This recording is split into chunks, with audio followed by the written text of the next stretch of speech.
भूतिया हवेली की कहानी। चैप्टर 6 आत्मा की वापसी। और पंडित जी गंगा नदी में राख डालने के लिए निकल जाते हैं। वो चलते ही जाते हैं। पंडित जी इस रास्ते से जा रहे थे। वो रास्ता एक जंगल से गुजरता था, मगर उस जंगल में कोई जंगली जानवर नहीं रहता था।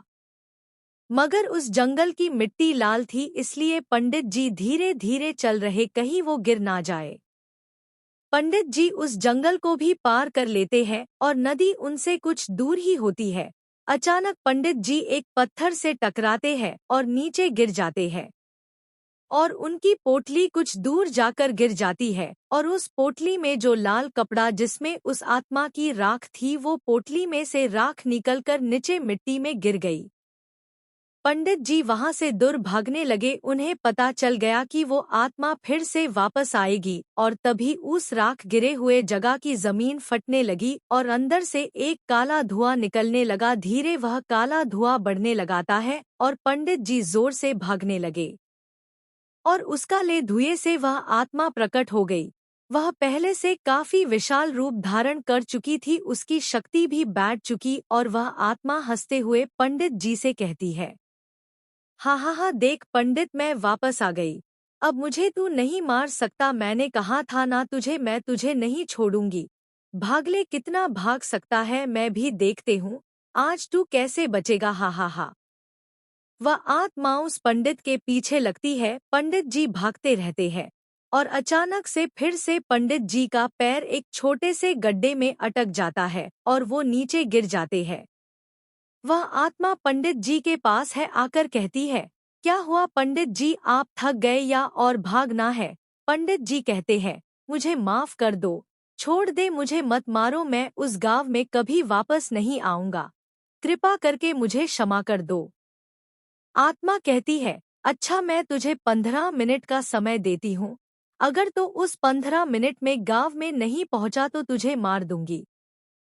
पंडित जी उठकर अपनी पोटली लेते हैं और उस पोटली में हाथ डालते हैं और धीरे से गंगाजल निकालते हैं और उस आत्मा पर डालने लगते हैं। वो आत्मा को बहुत गुस्सा आ जाता है, और वो अपनी शक्ति से पंडित जी के हाथ से वह गंगाजल की बोतल देती है और पंडित जी से कहती है, मैंने तुझे भागने का मौका दिया और तूने मुझे ही मारने की सोची, अब तो तू नहीं बचेगा।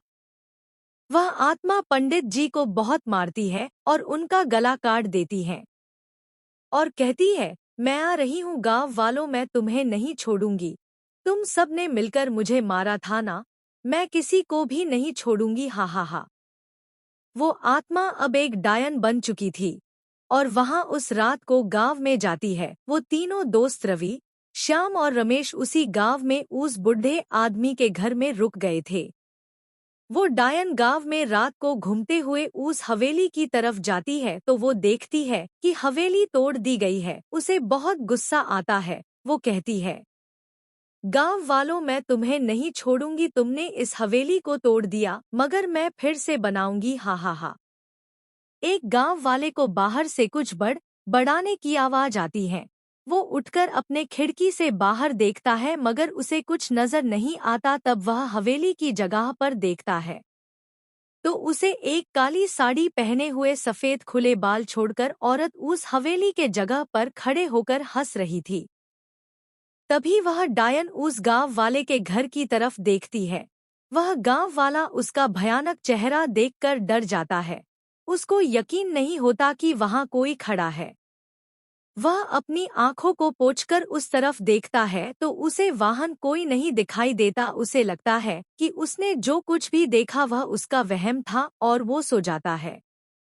अगले दिन सुबह कुछ गांव वाले एक बड़े से पेड़ के नीचे खड़े होकर आपस में बात कर रहे हैं। तभी वह गांव वाला जिसे रात को वो डायन दिखाई दी थी, वो उन गांव वालों के पास जाता है और उनसे कहता है, अरे भाइयों, कल रात को मुझे बाहर से कुछ बड़बड़ाने की आवाज आ रही थी। मैंने जब खिड़की से बाहर झांक कर देखा तो मुझे उस हवेली की जगह पर एक डायन जैसी औरत खड़े खड़े हंस रही थी।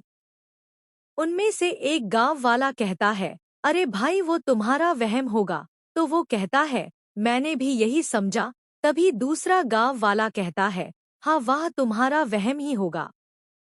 कुछ दिन पहले ही पंडित जी ने उस हवेली की आत्मा को खत्म कर दिया था और अब तक तो उसकी राख को उन्होंने गंगा में समर्पित कर दिया होगा। और हमने इधर उस हवेली को भी तोड़ दिया। अब हमें कोई खतरा नहीं है। बस हमें हवेली की जगह पर एक मंदिर बनाना है। सब गांव वाले उस आदमी से कहते हैं, वह तुम्हारा भ्रम ही होगा, तुम चिंता मत करो। वो गांव वाला अपने घर चला जाता है और वहां खड़े गांव वाले मंदिर की चर्चा करने लगते हैं। एक कहता है, हमें जल्दी से उस जगह पर मंदिर बना देना चाहिए। तभी दूसरा कहता है, हमें गांव वालों से थोड़े थोड़े रुपए इकट्ठा करके मंदिर बना चाहिए। तभी उनमें से तीसरा कहता है, अच्छा तो हम कल से गांव वालों से थोड़े थोड़े रुपए इकट्ठा कर लेंगे। मगर डायन ने उस पेड़ के ऊपर बैठकर उनकी सारी बातें सुन ली थी। आगे क्या हुआ ये जानने के लिए सुनिए कहानी के चैप्टर 7 को। आज की ये खास और मज़ेदार कहानी आपको कैसी लगी? नीचे कमेंट में ज़रूर बताएं।